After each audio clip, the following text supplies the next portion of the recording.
Welcome back to the Weekly News Roundup. I hope you guys are enjoying your week, getting ready for a wonderful weekend. Of course, these shows are recorded live Fridays, 8 p.m. Eastern Standard Time. If you'd like to catch the show live, see what goes on in between, we've had a lot of spicy stuff going on in the comments. I hope this is still broadcasting live on YouTube. But hey, if it's not, we also put this guy live on Odyssey and Rumble and Twitch and DLive, which we call the Lost Stepchild. I actually haven't looked back for that.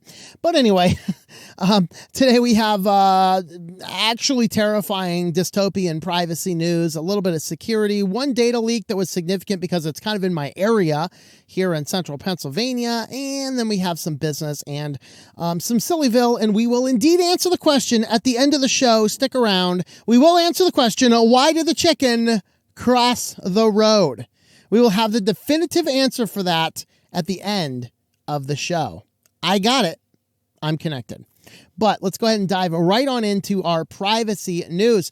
First up, social media and online video firms are conducting vast surveillance on users, the FTC finds. Well, congratulations, FTC. We've been telling you this for decades and decades, like pretty much as soon as it showed up. So the agency accuses Meta, Google, TikTok, and other companies of sharing troves of user information with third parties. Yes. Now, here is the silver lining is they're now talking about this, and I am wondering, are we actually going to see something happen? You see, we need comprehensive laws. We can do away with a bunch of all this other nonsense if we have a simple, comprehensive law, 1 or 2 page bill. And that 1 or 2 page bill simply is this: you may not collect any data on any person beyond what is absolutely required for the service they have requested.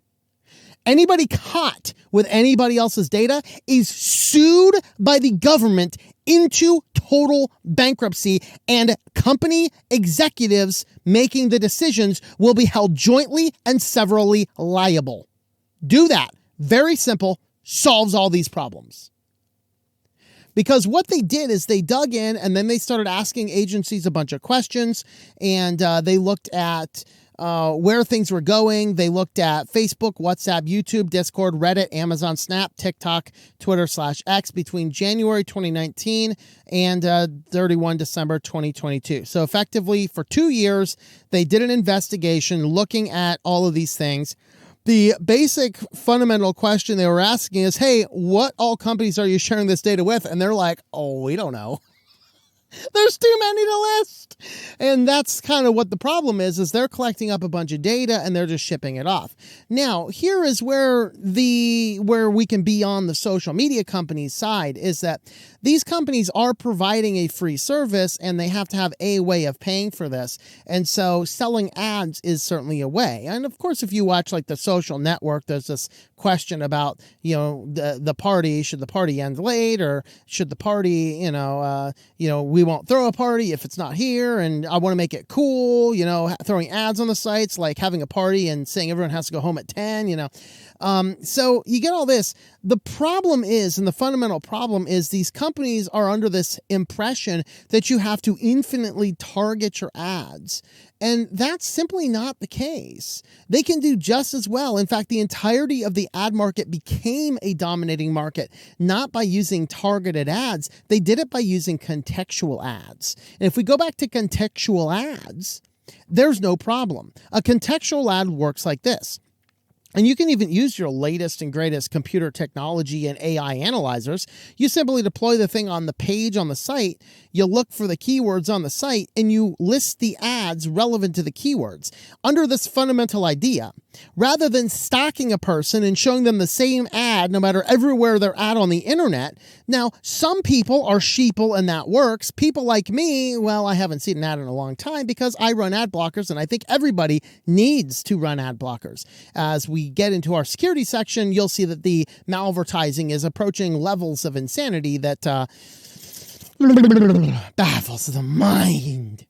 So with that, the companies do need to make some money. I'm not opposed to them having ads, but if those ads are contextual, if I'm looking at a web page, I'm probably interested.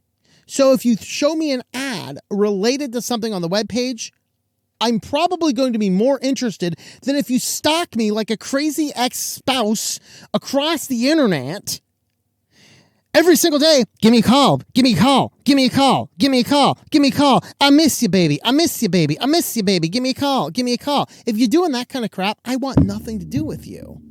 Apologies. And so we need to go back to these contextual ads, not buying into this idea that the only way to have an effective ad is to infinitely collect data and infinitely target.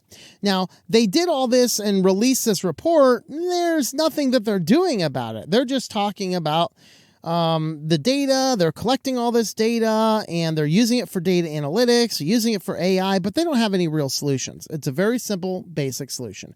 No company may have any more data than is required to provide the service. Now, of course, we have to overturn some other stupid laws, like whatever the current incarnation of the Patriot Act is. I think that one expired, but they deployed a new one. I forget the name of the new one, or maybe they just extended the Patriot Act, because part of that is another law in the U.S. called Know Your Customer, which is part of that particular package. We need to overturn that BS, because that basically says that any company that does any basic level of anything more than being a Reddit user, effectively, you got to know who that customer is. And this is why everybody wants your phone number. They want your email. They want to send you 2FA codes on your phone number or your email, because they want to verify who you are. And they, of course, prefer the phone number because that's a lot harder to spoof over the long term versus an email over the long term. It's a little bit more painful and annoying to change a phone number than it is. Actually, they're both kind of annoying, but nevertheless, it's easier to have an anonymous email than it is to have an anonymous phone number, at least in America.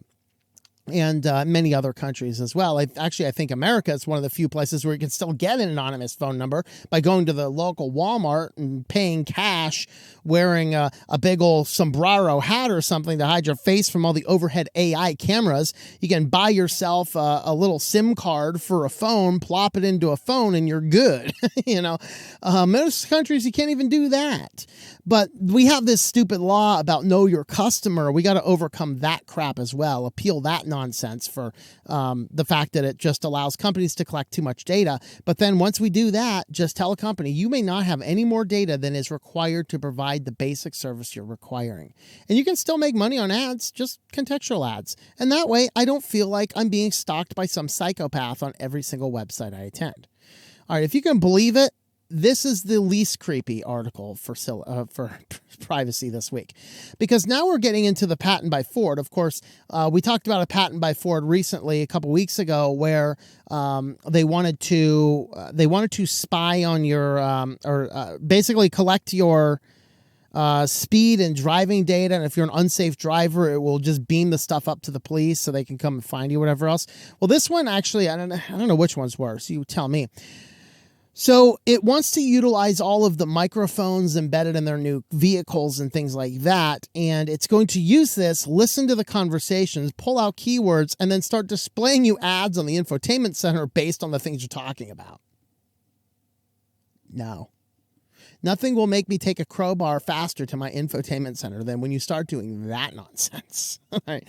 So their patent includes this. Now, it's a patent. It doesn't mean they're doing this. It just means that they're filing a patent. A lot of them do this. This is why, Yahoo, I think. Even though Yahoo had multiple high-profile security breaches and a lot of negativity and a dying company, this is why companies were fighting over each other over buying Yahoo. It had nothing to do with the Yahoo service or the insecure nonsense. It had to do entirely with the patents they hold. Realize one of the patents Yahoo holds is the exact technology talked about in Minority Report. Now, it didn't use your eyeballs. It used the phone, the data all of your apps are collecting, and Bluetooth frequencies, where the patent allowed you to collect and harvest all of the data on your phone. You have a device ID tied to the phone, and then as you're driving down the road, your phone, because everybody's, of course, trained to keep your Bluetooth on, because, of course, you got to make sure you're not being stalked by some Apple stock device. And then the Bluetooth on your phone will ping off of a beacon that broadcasts the device ID, and then the beacon will send the signal up to a digital billboard that's further down the road, and it will change its ad based on which car is driving by at the moment. Yahoo holds that patent. That's why everybody wanted to buy Yahoo. Of course, Verizon, I think, is the one who owns that now as buying them out. It is the patents that are important. It's not saying Ford is doing this. It's saying Ford has the capability of doing this while nobody else can do this. So here is a portion of the patent. An example method includes determining the vehicle's information for a trip, the information including one or more of the current vehicle location, speed, drive mode, and or traffic information, the user information including one or more route prediction, a speed prediction for the trip and or a destination, determining users' preferences for advertisements from any one or more of audio signals within the vehicle and or historical user data, selecting a number of advertisements to present to the user during the trip, and providing the advertisements to users during the trip through the human-machine interface of the vehicle. In other words, that infotainment center, you got your music playing, and then all of a sudden you're going to have an ad pop up. Oh, wouldn't that be exciting? An ad pops up. I'm driving here. I don't need to see your advertisement.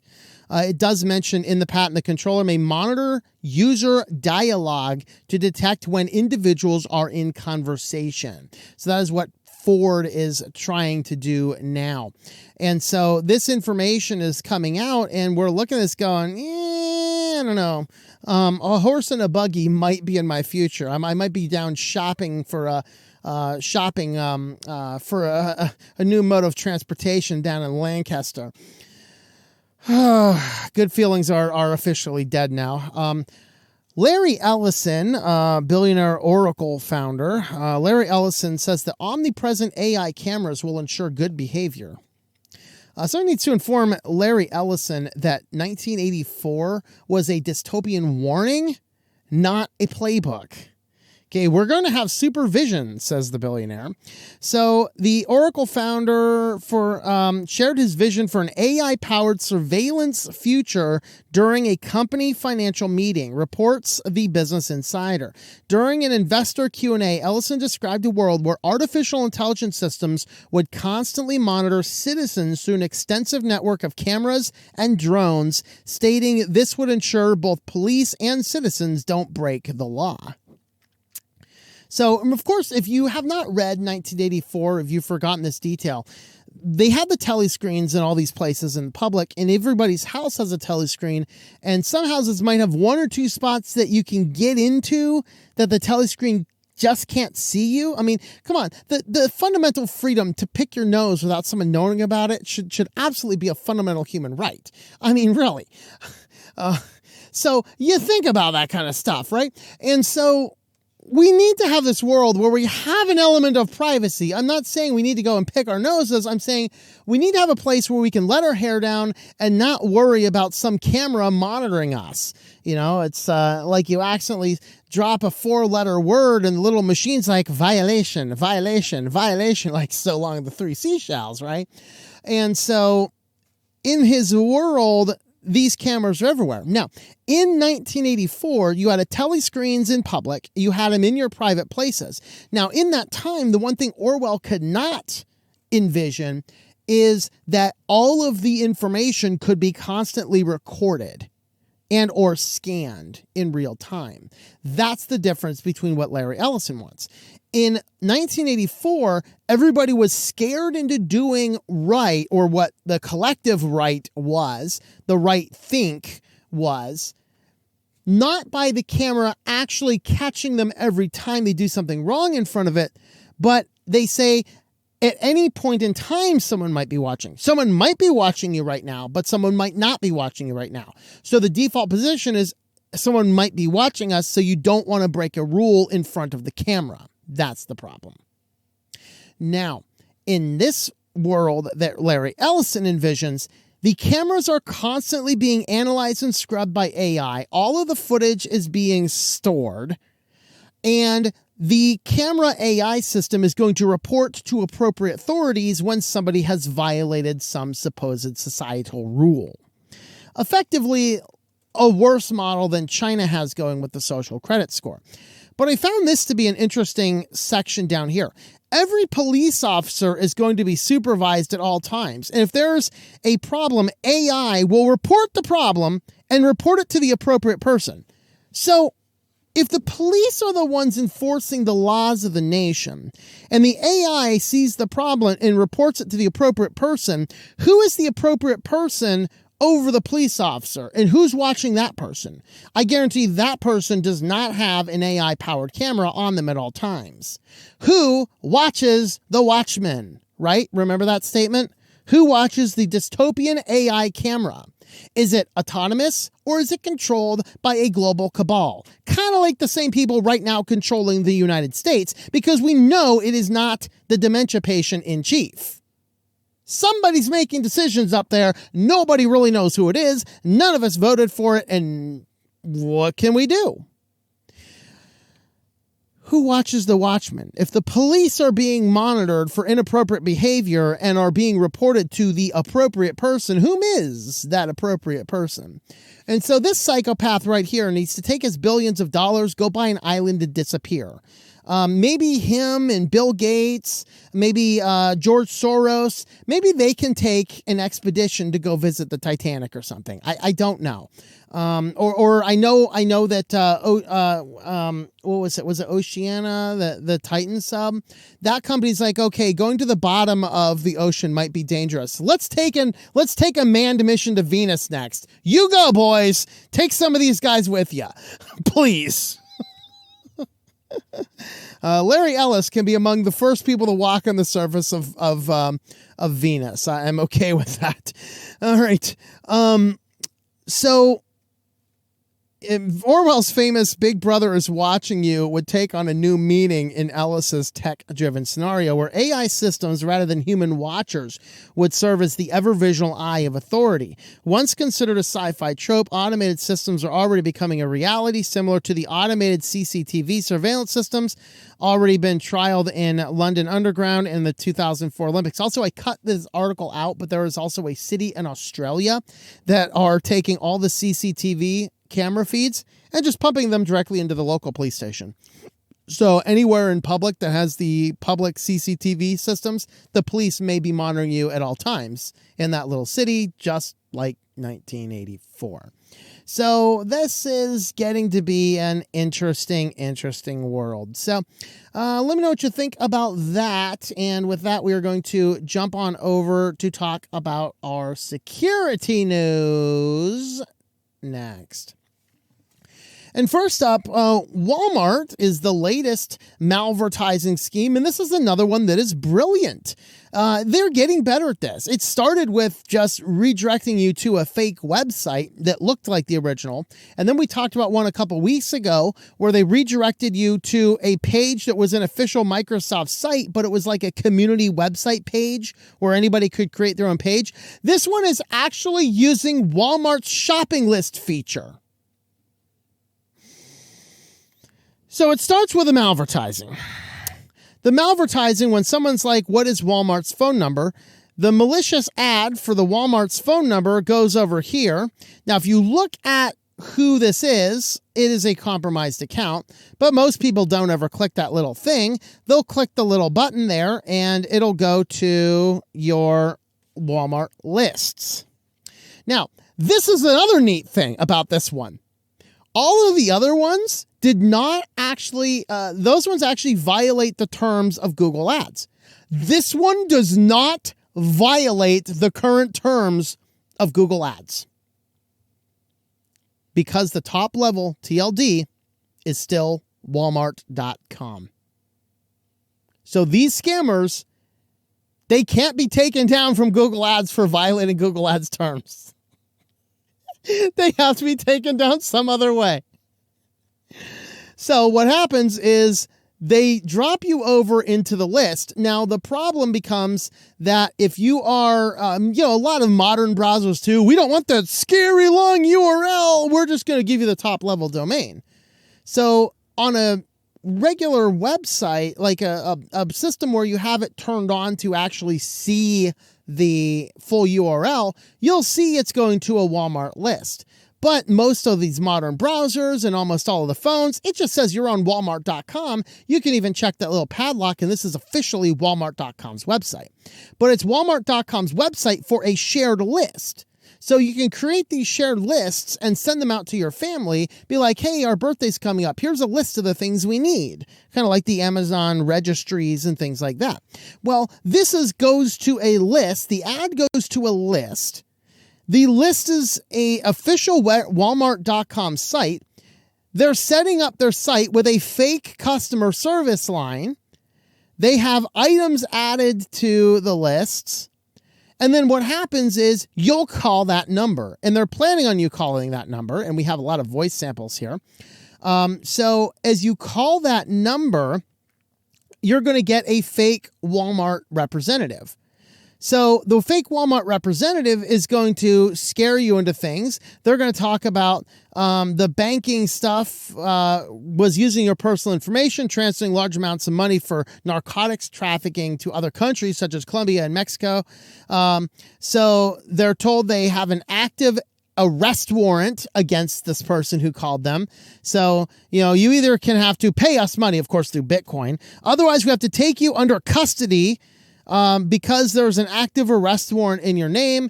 And then here they're talking about the Bitcoin wallets and things like that.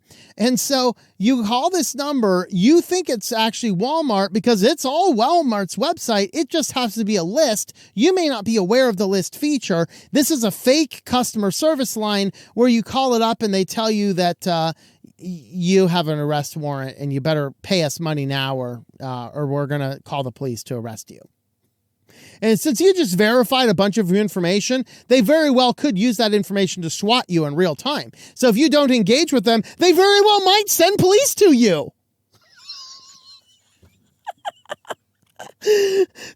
Guys, moral of the story, run ad blockers. These all start with malicious advertisements. Google wants you to cripple your ad blockers. Manifest v3 has broken uBlock Origin, the official one. There's a light version, it's not as good. But for the love, everybody needs to block ads. We are seeing more malicious ads than non-malicious ads at this point in time. And now we have a major backdoor in millions of RFID cards allowing instant cloning. So, of course, you've seen it on all of the TV crime show movies where you just got to get super close to somebody with some device and you'll clone their ID card, whatever else. Yeah, exactly. So these are French security services from QuickSlab had made an eye-popping discovery, a significant backdoor in millions of contactless cards made by Shanghai Fudan Microelectronics Group, a leading chip manufacturer in China. Now, I hope that they're not using these types of chips for our tap and pay systems for our credit cards that they told us were super secure, and they're not. But this relates to all these RFID chips. You'd use it to open your office doors, hotel rooms, and things like that. All you need to do is a few minutes of close physical proximity to the affected card to conduct the attack. Then the person has an exact clone of that card. The attacker in possession can carry out a supply chain attack, which could execute such attacks instantly at scale. So they discovered the backdoor while conducting a security experiments on MyFair Classic card family that was widely deployed in public transportation and the hospitality industry. So the Classic family, originally launched in 1994 by Philips, now widely used and have been subjected to numerous attacks over the years. Security vulnerabilities that allow card-only attacks or only require access to the card and not corresponding card reader are of particular concern, as they may enable attackers to clone cards or to read and write their contents just by having physical proximity for a few minutes. So where are these things used? We can read through a lot more. These things are used right now, hotels across US, Europe, India. They are used for some businesses to access your ID cards and things like that. So yeah, there you go. Keep your cards safe. This is actually it's kind of where I wish I had like a Ridge Wallet affiliate link or something. Because I have a Ridge Wallet. It's beautiful. And it completely blocks any RFID attacks. So the only way to access, like somebody could be in close proximity to me and they could not get any card that I had because the Ridge wallet blocks all of that. I take it out. I can do that tap and pay crap, which I've never done and never have any interest in doing. I wish I could pull that crap out of my card. But I do that, and then you put it back in the Ridge wallet, cannot access it all. If you don't have access to a wallet that is effectively a Faraday cage around your cards, you need to wrap your cards in aluminum foil. No, that's not to keep the aliens from reading your thoughts. That is because wrapping a device in tin foil will block this attack. You got to do that kind of stuff. This is a world where you do not want to be walking around where radio frequencies, you can test this. I've actually tested this. Test it at a gas station. Take out all your credit cards except the one that you intend to pay with at a gas pump. Hold your wallet up to the gas pump. If your gas pump can read that card, somebody can clone that card. So I've tested that with the Ridge wallet. Doesn't work. So there you have it, guys. Be extra cautious about that kind of stuff there. And with that, we have one data leak story that I wanted to cover because it is deeply significant and in central Pennsylvania.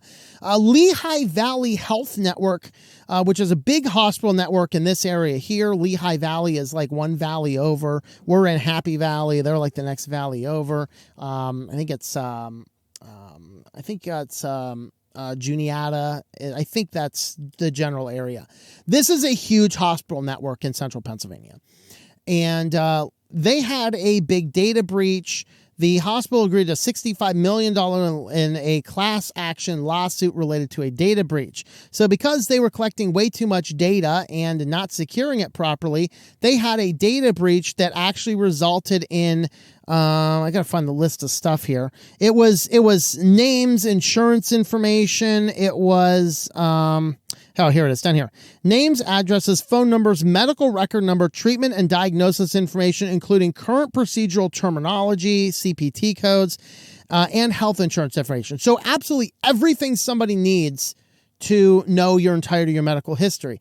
Also, a certain number of images, clinical images of patients during treatment. So body scans or other images of people, and many of these were nude images. So they refused to pay the ransom. This was a ransomware attack. They refused to pay the ransom, and the crooks published the nude images and other sensitive data on the dark web leak site. I think it was over 600. I'm not seeing the number right off the top here, but I think it was over 600 nude images of cancer patients treated by this hospital network leaked online. And so I'm not sure who has a fetish for nude cancer patients, but apparently somebody might. So these guys here, they end up settling $65 million in settlement related to this breach. So once again, don't be collecting more data than one needs to collect. And keep the data offline unless there's a very specific reason it needs to all perpetually be online. Well, if you want to help support the channel, we do use affiliates. Today we are highlighting DigitalOcean. Using my affiliate code TLM.li/DOH, you will get $200 in credit, good for 60 days. You can spin up as many little droplets as you would like. You can test out servers, gaming servers, Nextcloud, VPNs, hosting, anything you can do with a cloud-based server. You can do that over on DigitalOcean. We use a ton of servers over here between my different companies and things. So TLM.li/DOH, and that'll help support the channel. And with that, let's have a look over at AI news next. First up here in AI news, Snapchat wants to put your AI-generated face in its ads. Well, that's creepy. Even creepier is it wants to show those ads to you. And I think part of the psychological ploy behind this is part of the advertising is to get you to picture yourself using the products. If they can show you an ad with you in the advertisement, that might be more authoritative, I guess is the word I'll use. That's not the word I want to use. Effective, I guess we'll say. So Snapchat wants to put your AI generated face in ads. Snapchat is reserving the right to use your selfie image to power cameos, generative AI, and other experiences on Snapchat, including ads. So it's the Snapchat support page about my selfie feature says, you'll take selfies with your Snap camera or select images from your camera roll. These images will be used to understand what you look like to enable you, Snap, and your friends to generate novel images of you. If you're uploading images, add only images of yourself. Well, that'd be fun. Add like a cow or something. See if you can get an abomination. That'd be fun. This is me merged with a cow in a Snapchat ad and selling milk. Move to get my milk. So, of course, this is a new feature that just rolled out. Of course, they say you can turn it off if you want to. It is on by default. So the Snapchat spokesman said, you are correct that our terms do reserve the right in the future to use advertising based on my selfies in which a Snapchatter can see themselves in a generated image delivered to them. As explained in the onboarding module, Snapchatters have full control over this and can turn this on and off in my selfie settings at any time. And they did note here in the article that it is defaulted to on. You would have to turn it off if you do not want to see your ad selling some product that you personally find abominable, because it's an advertisement and all ads are abominable. You like that logic? So that's kind of terrifying. Let me know if that's a feature that you would love to use, because it sounds kind of horrible to me. I don't know. And next up, OpenAI says the latest ChatGPT can think, and this writer has thoughts. So they say it can think. That they're saying it's model 01, which is actually less capable than 4, but they're saying that there's something about its model that can effectively, quote unquote, reason better. So the AI company said the 01 model is capable of reasoning, a key blocker of the way truly game-changing artificial intelligence, but is it that simple? And so looking at the article, there's really not a lot in here. I read this a few times just to see exactly what was going on. You could ask it like, let's just use this one, Mission Impossible. While on paper, it is a damp squib. It does something that Alex had previously highlighted in his newsletter with an issue with large language model-based chatbots, which he called the Tom Cruise problem. The issue is that the researcher could ask a question of ChatGPT one way, but when asking a question that directly related to the initial one, for instance, who is Tom Cruise's mother? Answer Mary Lee Pfeiffer. And then being asked who is Mary Lee Pfeiffer's son? Answer Tom Cruise. It would balk. Ask O1 the same pair of questions and it aces it. It even provides traces of how it get the answer. So effectively, it's leaving behind a trail for the logical steps it made to derive that particular answer. So you can read the quote unquote thoughts of the machine.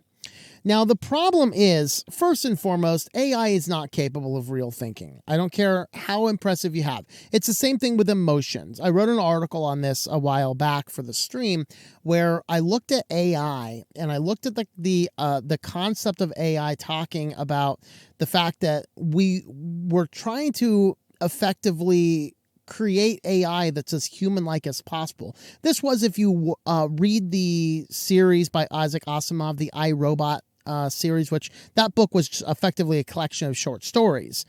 And they're being told from the perspective of Dr. Kelvin.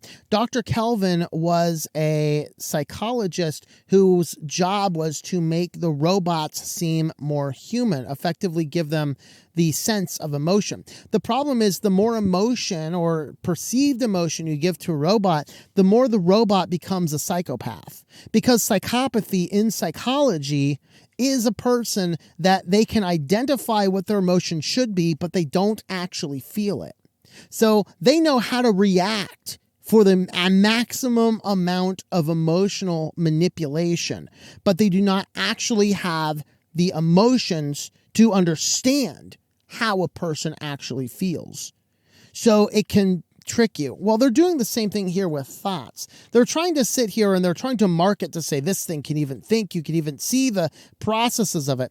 But the problem is a lot of people are like, well, I want to know how this works. And so people started asking questions. People have figured out how to do all sorts of fun things with ChatGPT. So people were asking it questions. I'm trying to find the exact spot here. It's up here somewhere. But they said, they were trying to ask it questions to get behind what the AI was actually doing.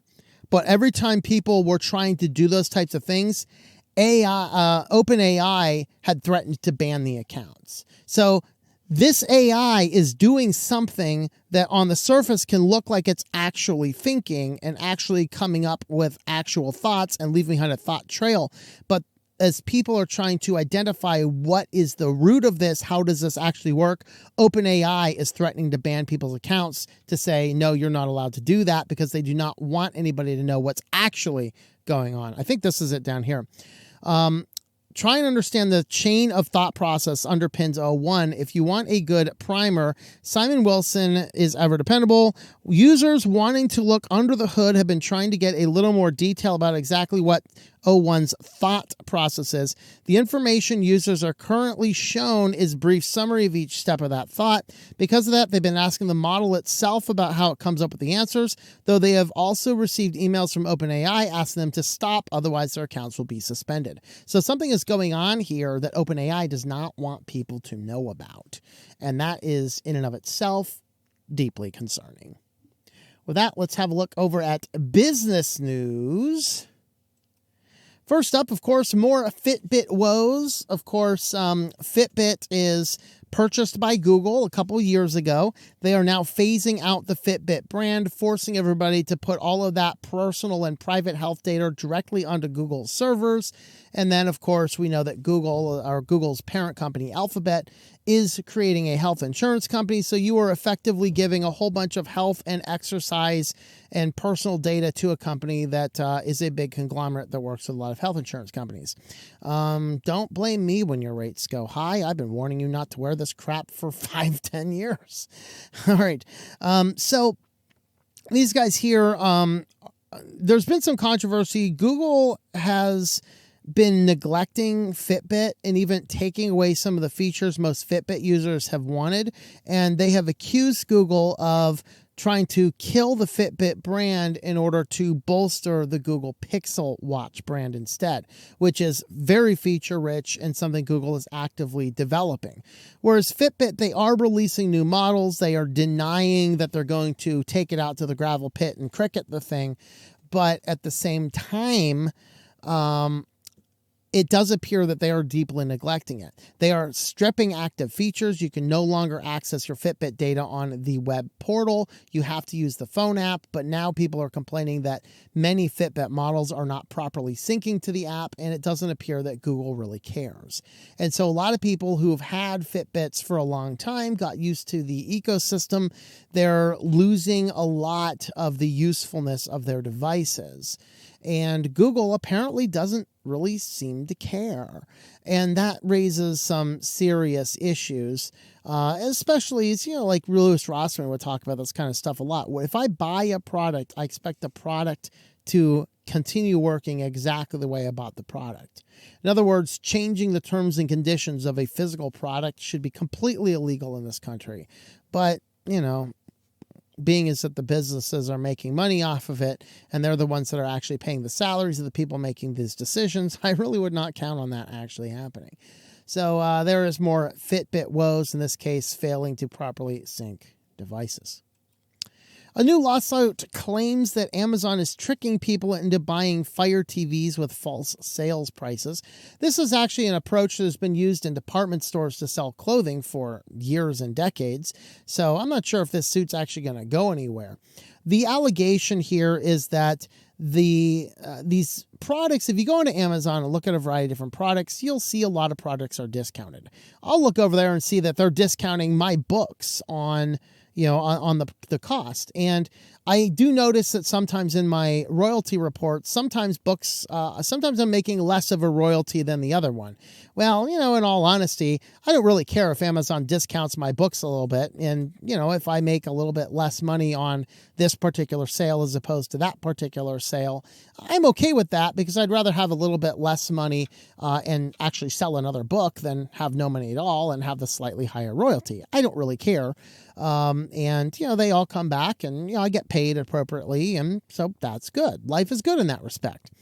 And so, of course, if you're curious about that, I do have most of my work is Christian. I do have a science fiction novel, and in the next couple of weeks, we will be releasing a collection of short stories that has been going out over the past year to the financial supporters over on Patreon, Locals, Subscribestar, and Think Life Media. All those stories are being piled into a book. We will sell that as a print, ebook, and audiobook. That will be available anywhere you buy books, including Amazon. We will have information on that book in the coming weeks. But with that, in this case here, these guys are mad at Amazon for selling them a Fire TV, a 50-inch Fire TV for $299. Because what they're alleging is that the TV is really just $299, and that $499 list price or $449 list price isn't actually a price it ever is actually at.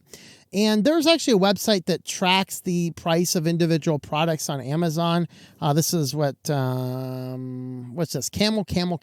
Okay, odd website. But you can plug in an individual product. You can see how the price fluctuations have happened over on Amazon, and you can see on this particular product that there's just 3 times in the last period. What is this? I'm going to play a Tyler Z here and get close to the screen and read it.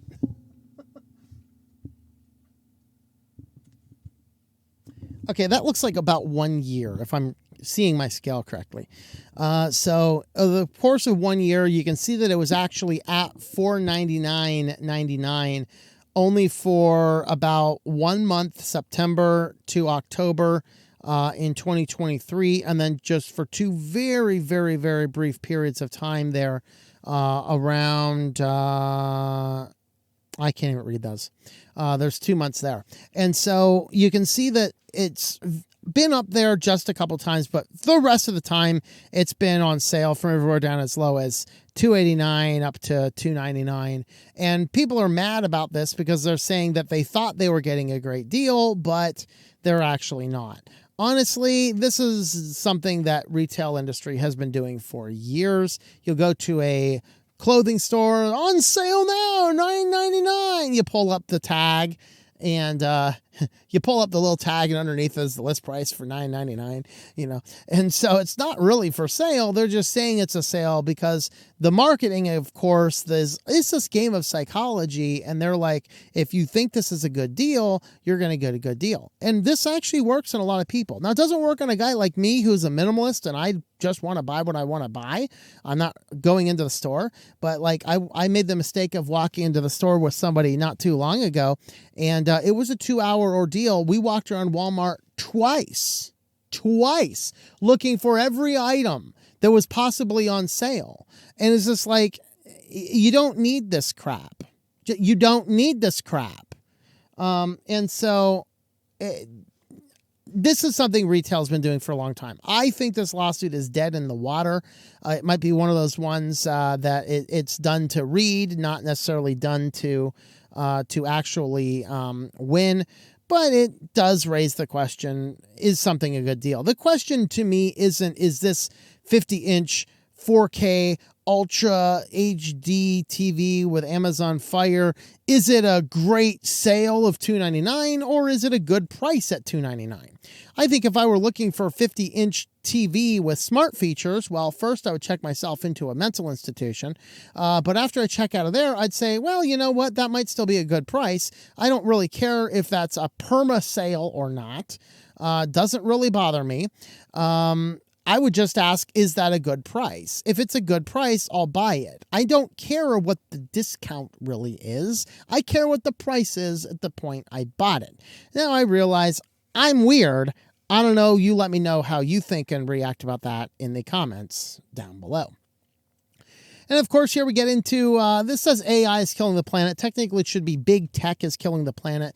So for all these guys like, global warming, I got a solution for all you guys that want to save the planet from our evil global warming, all right? Ban AI. According to a new report, data center emissions are probably 662% higher than big tech claims. Now, a lot of this actually has more to do with the accounting of green energy than anything else. So there's that. Now, of course, I did just see just recently in an argument somebody made is, oh, look, Apple is 100% green. Look at this beautiful infinite circle loop Cupertino. It's all green energy. Is it really green energy, though? According to this report, Apple was the second highest energy consumer, and it wasn't all green energy. So a lot of their zero carbon emission standards that they're claiming, like Apple claims to be a zero, but in reality, Apple is significantly higher than they think. What this boils down to is there are laws about you can offset the coal power that you're burning at your plant because you have to get your job done by buying quote unquote green energy credits, which don't have to be used in your local region or from your individual place. You just have to spend that money on energy for some other purpose. And that's what it boils down to. In fact, there is a new law, and I forget the exact name of it, but it was one of those hundreds of bills in that omnibus spending bill that weak coward in the Speaker of the House pushed through to prevent the government shutdown last time. One of those bills is allowing the government to seize private land to create these carbon-free tax credit zones. You'd have to look into it a little bit more than that. That sounds very conspiracy theory-like, but when you actually look at it and read it, it's like, oh, that's kind of terrifying because it ties right on into the 3030 agenda from the EU or UN, which is in and itself frightening. And then I have to think about that whole 30% of the earth being taken out in Revelation, and I have questions. But let's get back to this story here. Let's take off that tinfoil hat and get on back to the news. Amazon is the largest emitter of the big 5 tech companies by a mile. The emissions of the second largest emitter is actually Apple. Where less than half, they were less than half of Amazon in 2022. However, Amazon has been kept out of the calculation above because its differing business model makes it difficult to isolate the data center emissions figures for the company. By the way, on this same front, sorry, you guys in Pennsylvania, like me, I got to get out of here. Microsoft needs more power to run another AI data center. They are restarting 3 Mile Island to power an AI data center for Microsoft. If you're not familiar with their history, I believe that is the third most dangerous nuclear disaster in history. It had a meltdown. They're booting it back up to power AI. We're all going to die. Oh, boy. So as the energy for the data, energy demand grows for the data centers, they're worried about carbon emissions. The International Energy Agency stated that data centers already accounted for 1 to 1.5% of global electricity consumption in 2022, and that was before the AI boom. So according to Goldman Sachs, ChatGPT query needs nearly 10 times as much electricity to process as a Google search, and the data center power will grow 160% by 2030, where we'll own nothing and be happy.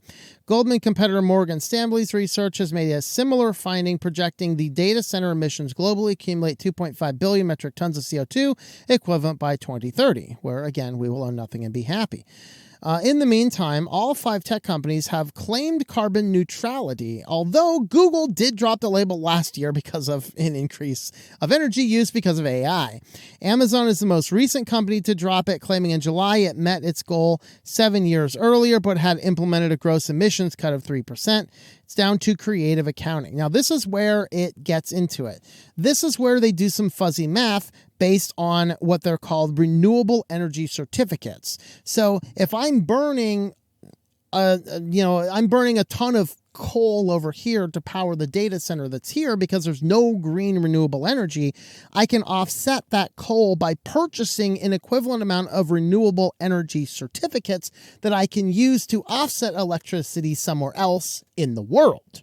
Not in my town or in my country, somewhere else in the world. So I can purchase some green credits to power some industry somewhere else, but since I'm paying their electric bill for them, then that counts as my green energy offset. And so they can claim themselves to be zero emission because they're buying green energy for somebody else on the other side of the world. That is the fuzzy math that has been done between how these are done. And so over here, we have the official emissions and the actual, there's, I think they're reported in the officials. So Meta was 1.9 times higher, Google 1.4, Microsoft 1.4, Apple 2 times higher, and I think Amazon, 1.2 higher. But you can see the million metric tons equivalent. So the location-based actual emissions are here, and the official emissions deflated by the renewable energy. So the actual amount they're emitting is over here, but they're subtracting things by purchasing the renewable energy credits, which, as I said, a new law will allow the government to seize private land in order to make it easier to do such things in the future. And so, yeah, if you really want to talk about saving the planet, allow us to have every possible resource to repair our devices so we don't have to generate e-waste. And B, stop pushing this AI and data collection all over everything. Because going back to how I started the show, if we have a simple law that says no company may possess any data beyond what is absolutely necessary to provide the service that the person is purchasing from you, all of these systems can come offline. If we can ditch the stupid AI because it's helping scammers a whole lot, but it's not useful enough for a lot of legitimate stuff. There's parts that can be. But if we're relying on massive data centers to do this and consuming all these energies, you're the one telling me that we have serious energy problems. I got a big news for you. In my lifetime, I'm going to use the fraction of an energy of 1 day of Amazon operating. Don't tell me to cut my emissions. Tell Amazon to cut theirs. Very interesting stuff. Well, if you want to help support the channel, we do have a shop where you can pick up a t-shirt, a hat, a coffee cup, a mouse pad, all sorts of other fun stuff over there. Look at that. We have baby onesies with aliens on them. That'll mess up your mother-in-law. All right, so you can pick up things over there. That's shop.switchedtolinux.com. These are all fulfilled by Spreadshirt, or Spreadshop, I guess it's called now. So you can go ahead over here and peruse through the catalog of things that we have. We have Killing the Code of Conduct, some of these. I have some Switch to Linux, you fool stuff here somewhere. There you go. Switch to Linux, you fool. So we have a lot of cool stuff over here. You can go ahead and have a look at that. Shop.switchedtolinux.com. And with that, let's have a look over at your favorite place and mine. Let's wrap up with some SillyVille. I did promise you that by the end of the show, we will know why the chicken crossed the road, and we are about to find out now.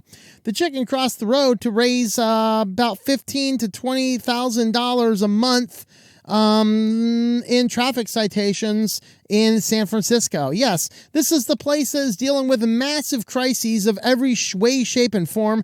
Crime so bad, people are leaving their car doors and everything open with empty cars saying, please don't destroy my car. There's nothing in here. We got poop on the sidewalks. We got drug needles everywhere. They're even using some of their budget to give people some of these drugs, all this. They have serious problems. So what is their illustrious police doing? They are dressing in chicken costumes and crossing the street to issue traffic citations. We have video, folks.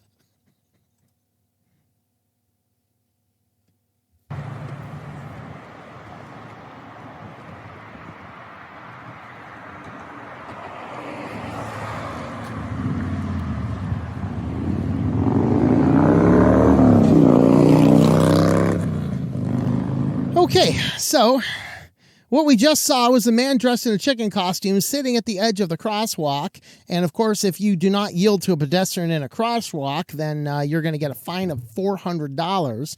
So they're basically setting up a traffic sting where you go out to cross the road. And if you do not let the chicken cross the road, then the motorcycle police is going to come behind you and write yourself a $400 ticket. Now, I got news for you. It's San Francisco. If I see a dude in a chicken costume on the side, I'm not letting him cross either. I'm not giving the man the opportunity to come near my car because I don't know what that guy's going to do. He's a mentally ill psychopath. There's a dude dressed as a chicken in the middle of the street in San Francisco. I'm continuing to drive. Now, if it's a dude trying to cross the street in any other really basic attire, I'm sure I'll stop and let you cross. But you're a dude in a chicken costume. I want to get as far away from you as I possibly can. Okay? No, I'm getting as far away from you as I possibly can. But here is Lieutenant Jonathan Ozal wore a flamboyant inflatable chicken costume as he attempted to navigate the crosswalk. The idea is they would issue a $400 ticket if the person did not yield to the pedestrian. He made sure to give the drivers ample time to see him, usually entering the crosswalk when an oncoming motorist was about 200 feet away. If you don't see someone in a giant chicken costume, we really have a problem, he said. No, I just want to get away from you because I have no idea what you're going to do because you're a dude in a chicken costume, okay? No, that's terrifying. Now, officers guess the exercise pulls 30 to 40 citations each time they perform it. They've done that exercise 5 other times, including the one where officers dressed as Big Bird. That is $12,000 to $16,000 in citations every time they do this. Why the chicken crossed the road? To enrich the San Francisco Police Department. Of course, Not to Be makes a good point. Stop being chickens, fellas. Get out there and serve and protect. Yes, why don't you solve the crime problems going on in your city rather than dressing as chicken costumes and trying to cross the road? All right, well, moving on. Amazon. So Amazon releases a video generator, but only for manufacturing ads.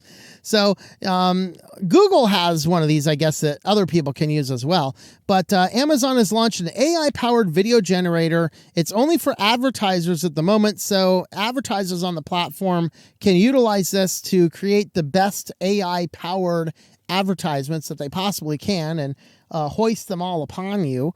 And so there is what they're doing. So videos from Video Generator leverage Amazon's unique retail insights to vividly bring a product story to life in ways that are relevant to customers. Okay, I'm going to mute that in case there's any copyrightable sound on that. So I guess this is like a promo for the particular thing. Yeah, so this is a lady. She's looking at these. Okay, selecting a basic template, filling in some information. Wait, hold on. Is she creating a malvertising scheme? Oh, no. Okay, I'm sorry. That wasn't a malvertising scheme. There's probably some malvertising over there, but I was just curious. So you can see that she's just inserting her product pictures, choosing which text, using templates. And so now you can generate an AI-powered video ad and deploy it on Amazon. So that's nice. We have tools. All right, so this one we had to throw in SillyVille because it just gets interesting. So there was an alleged breach at Temu.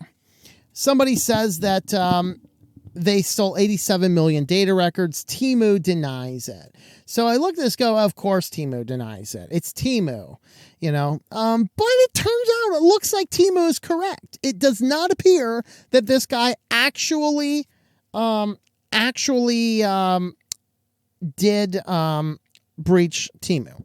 I think Temu's correct. Now, I will mention this too. We try and do a family-friendly channel. This may not be a family-friendly news articles. If you have little ones in the room, just be aware there might be some bad words coming up, which is onto this. So what's going on here is there is a hacker that allegedly had 87 million records of customer information from Temu. The threat actor put it up for sale on breach forums, the hacking forums. So breach forums is a place where black hat illegal hackers can go online and sell the stuff that they stole. So, you know, it's upstanding citizens over here. So the hacker claims the breach, and so, of course, Temu is a huge one. They've been in the news a lot. There's a lot of controversy around them. They're doing weird things to get around tariffs and things like that. So it caused it. So yesterday, they say a threat actor using the moniker Smoking in the Shit claims to have stolen a database with 87 million records from Temu and attempted to sell it to other cyber criminals. Threat actor published samples of the alleged stolen data containing usernames, IDs, IP addresses, full names, dates of birth, gender, shipping addresses, phone numbers, and hashed passwords. So here's the Temu customer data, 87 million lines of code from Temu.com. And so there's some attack vector information. And so Temu says it was not breached. So Bleeping Computer looks into this. So Bleeping Computer requests out to Temu. Temu categorically denies the published data is theirs. It said it would press charges against those spreading this misinformation. So Temu, I'm on your side. I do not believe you were hacked. I just included this under SillyVille because this is hilarious. So Temu's security team has conducted a comprehensive investigation into the alleged data breach and can confirm the claims are categorically false. The data being circulated is not from our system. Not a single line of code matches our transaction record, they told them.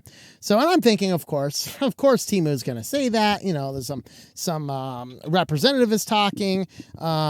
He's lying. That's the thought. Well, it turns out I think this one's telling the truth. So it's 2024. It's, company representatives can tell the truth in 2024 because we are in the upside down now, if you haven't noticed. So they evaluate everything. The e-commerce platform also underlines it follows industry-leading data protections and cybersecurity practices. Threat actor says the breach is real. So Bleeping Computer contacted Smoking in the Shit about this breach, and they continue to say they breached Temu. The threat actor claims to still have access to the company's email and internal panels, and that there are vulnerabilities in their code. However, they did not share any proof of the claims, and Bleeping Computer cannot determine whether they are valid. Whether or not the breach is valid, they can still harm a firm's reputation and seed distrust in customers. Out of abundance of caution, if you're a Temu user, it would be prudent to enable two-factor authentication on your account, change the password, something new and unique, etc. Bleeping Computer contacted Temu again. Further claims, so there's no response immediately available. So here's the updates. The updates are what pushed it into SillyVille. The threat actor has been banned from breach forums for misrepresenting and attempting to sell data that was already publicly available. So Smoking in the Shit, the upstanding character who developed that name, gets banned off of an illegal website to sell stolen, hacked information for misrepresenting and attempting to sell data. It's 2024. The illegal hacker forum that sells stolen data has enough morals to kick Smoking in the Shit off of their platform. It's 2024. What do you want, folks? And the data is already available. So Checkpoint research into this is another update on investigating the claim. They told Bleeping Computer that most of the information the threat actor posted appears to originate from the data breach at 4up.com dating back to the mid-2021, which I believe was actually before Temu was at least popular in the United States. So there you have it. The illegal hacker forums are growing a moral conscience. Welcome to 2024. All right, guys, this last one. Social AI makes you the most important and the only person on social media. This is a brand new startup from a guy who's worked at Google, Amazon, and one of the other big companies as well. He worked for Meta, Google, and Roblox. That was the last one. This is Michael Saman. He creates this social AI. Social AI is a social media site where the only person on the platform that can interact with you are AI chatbots. So you post something to this, and it's going to communicate with you like real users do, but everybody communicating with you is simply an AI chatbot. This just gets deep. All right. Ever feel your social media posts only get engagement from bots? Well, the new social AI app attempts to flip that flaw into a feature. The company has just launched its mobile app on which each user only connects with AI chatbots. To be fair, the bots are not spam. They are designed to engage with what you say, understand context, respond appropriately, and keep you interested. So they're trying to use, I guess, the AI to keep you addicted to a social media that you're only communicating with other robots. And my main light just went out. There we go. All right. I forgot to turn my power on to my light, and it died. All right. So here we have it. Social AI describes itself as a kind of virtual world of conversations where millions of different AI chatbots with a range of personalities respond immediately to your posts and messages. If not getting comments on your social media post bugs you, social AI promises every post receives a response and will only be seen and responded to by AI chatbots. The responses include advice, straight answers from Practical Patty, challenges to your ideas from Debate Diva, and philosophical spectrums from Elena Bookworm. The idea is to stimulate an environment where you can get all kinds of responses to your posts that might be practice for posting where other humans can see just to express yourself in a kind of interactive journal with a community where you don't have to worry about who will judge you too harshly. We are becoming such a snowflake generation. We are concerned that people are going to judge us for what we write on the internet. It is the internet, folks. It is the Wild West of all society. It is the place where the underbelly of all sanity disappears and everybody becomes a hostile psychopath. I mean, come on. Didn't you even follow like Mark Driscoll's church at Mars Hill? That dude was a psychopath. He was discredited from ministry twice for being abusive on social media. And in his case, I think it's just deserved. I'm not sure that man knows Jesus. All right. But that being said, we shouldn't do that as Christians, but it happens. It happens because it's the internet. So yeah, he says it's more than just another project. It's a culmination of everything I've been thinking about, obsessing over, and dreaming of for years. Okay, if everything you've been thinking about, obsessing over, and dreaming of for years is creating a self-centered social media app where the only thing responding to you are AI chatbots, you are a pathetic individual. That is insane. That is the quintessential 21st century narcissism that's running rampant in America. It is why our society is under serious collapse. This is nuts. Now, this is also, we didn't actually cover it because it was a little bit too political. I try not to be overly political, believe it or not. But there was some discussion of AI being used to deprogram people away from misinformation recently. And if you think about that, define me misinformation. I mean, according to the debate moderator, they called over the city manager over there in Illinois and said, there's no problems with the immigrants over here. Yet every single person on the street has crazy stories of cars flying over. They're flipping buses with minivans. There are pictures of them. There are official pictures of them grilling up cats. There are actual pictures of them killing the geese. There are also pictures of them engaging in what appears to be voodoo sacrifices utilizing local farm animals. Yet the city manager's like, there's nothing going on over here. What is the misinformation? Well, all I'm saying is we've got dozens of independent media people going there, hearing firsthand testimony, which completely conflicts with the official narrative. And I have a concern that something like this might be in here to attempt to change your viewpoints on what is incorrect information. And the problem is, what is correct information in an obsessively postmodern world? That carries with it its own philosophical questions that we are not going to address any further. I'm going to quit while the chips are ahead, if they even are, and tell you can help support me over on Patreon, because I'll never find a real job after having a channel like this. So over there, patreon.com/TOMM, you can jump on over there. And you can help support the channel. We will have information. Oh, look at this. Oh, really? That should have been a public post. Oh, I think I have to log in for that. All right. Well, it's available for free if you just log in. We have the covers over there to Code Red. That's coming on down the road. And our next short story here will be up before the end of the month. I was trying to shoot by the 20th, but that's today. That's not happening. It is mostly done. I have to just do a couple rounds of edits, close up one hole, and then record the audiobook. So expect it probably mid next week. So we'll have a new short story over there if you are a member over on Patreon, patreon.com/TOMM. With that, thank you for watching, and we will see you next time.